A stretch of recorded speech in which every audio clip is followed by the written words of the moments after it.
बाकी राज्यों में भी लगातार बारिश।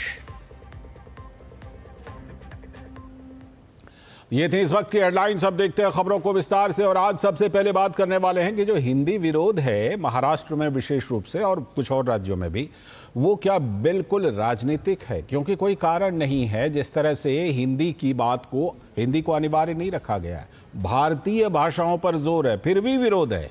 तो इसी पर बात करेंगे। महाराष्ट्र विधानसभा का मानसून सत्र आज से शुरू हो गया है, तो जाहिर है कि सत्ता पक्ष को कई विधि कार्य सदन के सामने रखना है, जो विधायी कार्य होते हैं, जबकि महाविकास आघाड़ी विभिन्न मुद्दों को लेकर सरकार को घेरने में लगी हुई है। लेकिन सियासत 3 भाषा फॉर्मूले को लेकर ज्यादा है इस बार। फडणवीस सरकार की हिंदी को लेकर दिए गए आदेश की वापसी के बावजूद क्रेडिट लेने की होड़ मची है। सत्ता पक्ष के शिंदे गुट उद्धव ठाकरे पर आरोप लगा रहे हैं कि त्रिभाषा सूत्र की नीति को उद्धव ठाकरे मुख्यमंत्री रहते हुए उन्होंने ही इसका दिया था, लेकिन अब वो इसका विरोध कर रहे हैं। मराठी भाषा के लिए जिन्होंने कुछ नहीं किया, वो हिंदी के नाम पर सियासत कर रहे हैं। महाराष्ट्र सरकार ने हाल ही में मराठी और अंग्रेजी के साथ हिंदी भाषा को अनिवार्य करने का आदेश जारी किया था। तीसरी भाषा के रूप में हिंदी को वैकल्पिक भाषा के रूप में प्राथमिक कक्षाओं से शुरू किया तो राज ठाकरे और उद्धव ठाकरे को महानगर पालिका चुनाव के लिए बैठे बिठाए एक मुद्दा मिल गया। वर्षों से बिछड़े दोनों भाई हिंदी विरोध के नाम पर एक मंच पर आकर प्रदर्शन का ऐलान भी कर चुके हैं। लेकिन राज्य सरकार ने एक कमेटी बनाकर हिंदी विरोध की सियासत पर विराम लगा दिया है। तमिलनाडु की स्टालिन सरकार ने त्रिभाषा फॉर्मूले को लागू करने से ही इनकार करते हुए एक बड़ा सियासी मोर्चा खोल दिया है, जबकि उधर केरल में त्रिभाषा नीति से लेकर कोई दिक्कत नहीं है। लेकिन कर्नाटक में इस मुद्दे पर सियासत जारी है, वहां कांग्रेस की सरकार है। दरअसल केंद्र सरकार ने नई शिक्षा नीति 2020 में 3 लैंग्वेज पॉलिसी में मातृभाषा के साथ अंग्रेजी और हिंदी को वैकल्पिक भाषा के रूप में प्राथमिक कक्षाओं के लिए व्यवहार में लाने की बात की थी, ताकि बच्चे कुछ अन्य भाषाओं का ज्ञान भी हासिल कर सकें।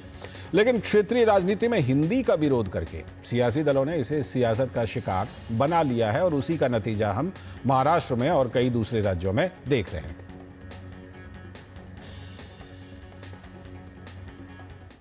इन सबके बीच सियासत का मौका मिल गया है, और खासतौर पर जो राजनीतिक रूप से हाशिए पर हैं, उद्धव ठाकरे, उन्होंने क्या कुछ इस मामले पर कहा, आइए सुनते हैं।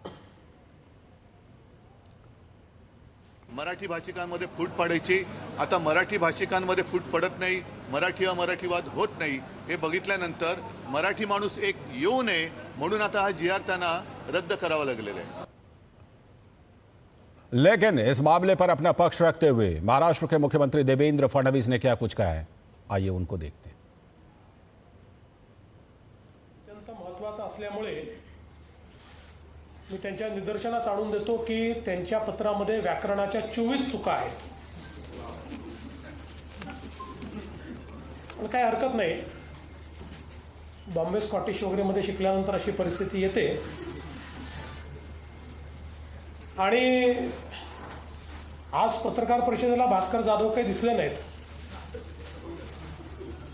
मागच्या वेळी भास्करांची सही होती, आज ती सही पण पत्रावर दिसत नाही। तसं आजच्या सह्या बघितल्या तर 5-3-2 आहेत, म्हणजे उबाटाच्या 5 आहेत, अजून काँग्रेसच्या 3 आहेत आणि शरद पवार साहेबांच्या गटाच्या 2 सह्या आपल्याला पाहायला मिळत आहेत। वहीं शिवसेना के नेता मनीषा कायंदे ने क्या कुछ इस मामले में कहा, आइए उनको भी सुन लेते हैं। स्वाभाविक है, क्रेडिट वॉर होगा, दोनों ठाकरे इसमें लगे हुए थे, मगर जो जनता को समझ में आया वो ये है कि मराठी प्रेम से ज्यादा हिंदी द्वेष। क्या हिंदी हमारी एक भारतीय भाषा नहीं है? मराठी सकती है, मगर अंग्रेजी हमको नहीं सीखनी, ये कभी किसी ने नहीं कहा।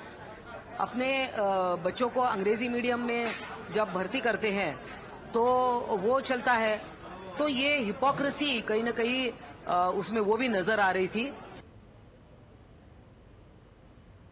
सीधे जुड़ते हैं अपने संवाददाता शिशिर शेलार से, जो मुंबई से हमारे साथ जुड़ चुके हैं इस खबर पर और ज्यादा जानकारी के साथ। शिशिर, आज तो विधानसभा का सत्र शुरू हो रहा है, मानसून सत्र, लेकिन ये जो पूरा का पूरा मामला है शिशिर, इसको अगर हम देखें तो बात उठी, सर्कुलर सरकार की तरफ से दिया गया, इस मामले पर सबसे ताजा रुख, लेटेस्ट रुख सरकार का क्या है, फडणवीस सरकार का? उन्होंने क्या कुछ लेटेस्ट कहा है इस मामले पर, और जो उन्होंने स्पष्टीकरण दिया है, क्या उसके बाद भी कोई विवाद की गुंजाइश बच जाती है क्या? क्योंकि महाराष्ट्र में मराठी को नजरअंदाज करने का तो कोई सोच भी नहीं सकता, वो चाहे कोई भी पार्टी हो। मराठी का जो सम्मान है, मराठी का जो प्रचलन है, उसको कहीं से कम नहीं किया जा सकता।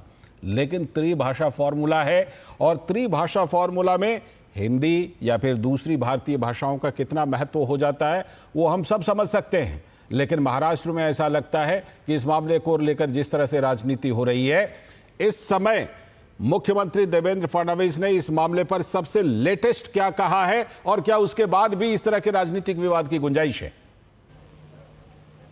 देखिए, सबसे प्रमुख बात, हालांकि आज का जो सत्र है, महाराष्ट्र का जो मानसून सत्र है वो शुरू हो चुका है, लेकिन इसके पूर्व संध्या पर, मतलब कल जब एक T party, customary T party होती है, उस वक्त प्रेस कॉन्फ्रेंस में मुख्यमंत्री देवेंद्र फडणवीस ने सरकार का रुख स्पष्ट किया है। उन्होंने कहा है कि जो 2 GR इस बारे में निकाले गए थे, हालांकि 3 भाषा की बात सरकार कर रही थी जिसमें मराठी की सख्ती थी, और साथ ही साथ उन्होंने ये भी कहा था कि 2 भाषाएं कोई भी जो है अगर बच्चे चाहते हो तो सीखना चाहते हो तो सीख सकते हैं, इस पर कोई आसक्ति नहीं थी।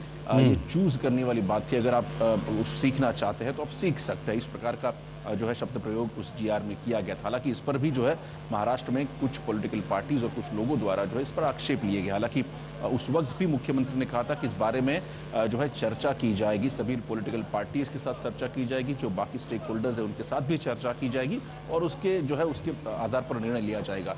और इस पर जो है सरकार ने अपना रुख स्पष्ट किया, उन्होंने दोनों GR इस वक्त रद्द की है। मतलब महाराष्ट्र में मराठी सख्ती जरूर है। हालांकि इस बारे में मुख्यमंत्री ने यह भी कहा है कि एक कमेटी जो है वो गठित की जाएगी, इसका पूरा फिर से एक बार अध्ययन किया जाएगा, और उसके बाद जो है इस पर कोई फैसला लिया जाएगा। तो इस वक्त अगर देखा जाए तो महाराष्ट्र में मराठी के सिवा कोई और दूसरी भाषा की सख्ती नहीं की गई है। ये महाराष्ट्र के राज्य सरकार का रुख है जी। लेकिन अब इसमें अगर देखा जाए तो एक बड़ा ट्विस्ट यहाँ पर आता है लालचंद। सबसे पहली बात तो ये कि हालांकि ये जो पूरा प्रकरण है वो कब से शुरू हुआ, तो अगर उसके अगर पीछे अगर हम कुछ चीजें बातें जाने तो कल मुख्यमंत्री ने ये कहा था कि 2020 में तत्कालीन उद्धव ठाकरे सरकार में, जब उद्धव ठाकरे मंत्री थे, तो उनके द्वारा भी एक कमेटी गठित की गई थी, और उस कमेटी का ये प्रस्ताव था कि महाराष्ट्र में मराठी के साथ साथ हिंदी भाषा भी सिखाई जाए। हालांकि इस बारे में जो उस कमेटी का जो अहवाल था वो भी सरकार के पास आया था, सरकार ने उसे मंजूर भी किया था, कैबिनेट में भी जो है उसकी फाइंडिंग्स रखे गए थे, उस पर जो है सम्मति दर्शाई गई थी। तत्कालीन सरकार की बात कल देवेंद्र फडणवीस ने कहा। हालांकि मौजूदा सरकार ने उसमें भी बदलाव किए थे। मौजूदा सरकार ने कहा कोई आसक्ति नहीं होगी मराठी के सिवा, लेकिन अगर जिसको हिंदी पढ़नी हो पढ़ सकता है। ये बदलाव सरकार ने एक विकल्प के तौर पर दिया गया। 2 GR की हम बात कर रहे हैं। शिशिर, एक बात हमने देखी कि जो नेताओं की प्रतिक्रिया हमने दिखाई, शिशिर, बाकी जितनी भी नेताओं की प्रतिक्रिया दिखाई, ऐसा लग रहा है जैसे कि बिल्कुल जिसे कहते हैं ना कि वो सत्ताधारी और विपक्ष उस लाइन पर बट गए हैं क्या? क्योंकि जिसकी भी हमने प्रतिक्रिया सुनवाई, ऐसा लग रहा है कि विपक्ष इसको एक अवसर के रूप में हवा देने के लिए इस्तेमाल करना चाहता है, जबकि सत्ता पक्ष ये कह रहा है कि भाई हम कहीं से भी थोड़ी सी भी मराठी को नजरअंदाज नहीं कर रहे हैं, महाराष्ट्र में मराठी तो सबसे ऊपर रहेगी ही रहेगी।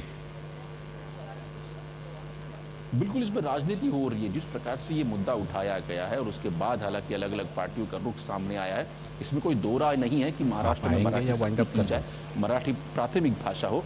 लेकिन उसके बाद अगर देखा जाए जिस प्रकार से अलग अलग बयान सामने आ रहे हैं और जिस प्रकार से फिर इस विषय को लेकर पार्टियों ने अपना रुख बदला है, पिछले 3 साल पहले 4 साल पहले को पार्टियों का जो रुख था और अब जो पार्टियों का रुख है वो जो बदलाव गया, इसमें स्पष्ट रूप से राजनीति यहाँ पर दिखाई दे रही है। लेकिन जहां तक बात करें कि भाषाओं की, खास तौर पर तो भाषाओं को लेकर सरकार ने कहा देखिए कोई भी भाषा अगर देखा जाए वो रिस्पेक्टेड होती है हर एक अपने लैंग्वेजेस में, हर अपने रीजन्स में। उसी प्रकार से मराठी भाषा भी जो है महाराष्ट्र में जो है रिस्पेक्टेड लैंग्वेज है, फर्स्ट लैंग्वेज है। लेकिन बच्चों के लिए अगर देखा जाए, उनके लिहाज से अगर देखा जाए, जितनी भाषा वो सीखेंगे उनका ज्यादा जो है उनका फायदा उसको मिलेगा। इसीलिए फिर चाहे वो अंग्रेजी भाषा हो या फिर हिंदी भाषा हो।